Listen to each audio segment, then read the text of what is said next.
ভারতের সংসদীয় রাজনীতিতে আসতে চলেছে বড়সড় পরিবর্তন। লোকসভায় বাড়তে পারে আসন সংখ্যা, নারী প্রতিনিধিত্ব আরো বেশি শক্তিশালী হতে পারে।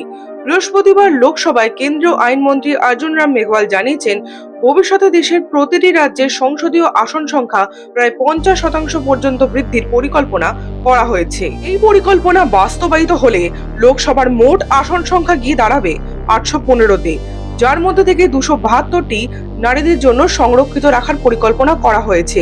আর এটি নারী প্রতিনিধিত্ব বৃদ্ধির ক্ষেত্রে একটি বড় পদক্ষেপ হিসেবে দেখা হচ্ছে। তবে এদিন কেন্দ্র সরকার লোকসভায় 3টি সংশোধনী বিলও পেশ করেছে, যার মধ্যে গুরুত্বপূর্ণ হলো সংবিধানের 131তম সংশোধন, ডিলিমিটেশন কমিশন এবং কেন্দ্রশাসিত অঞ্চল সংক্রান্ত সংশোধনী বিল। তবে পুরো বিষয়টি এখনো পর্যন্ত প্রাথমিক পর্যায়ে রয়েছে, বিস্তারিত আলোচনা বাকি। আচ্ছা, এই বিষয়ে আপনার কি মতামত কমেন্টে লিখবেন। ও আর একটা কথা, এমন ইম্পর্টেন্ট আপডেট পেতে চ্যানেলটিকে সাবস্ক্রাইব করতে ভুলবেন না।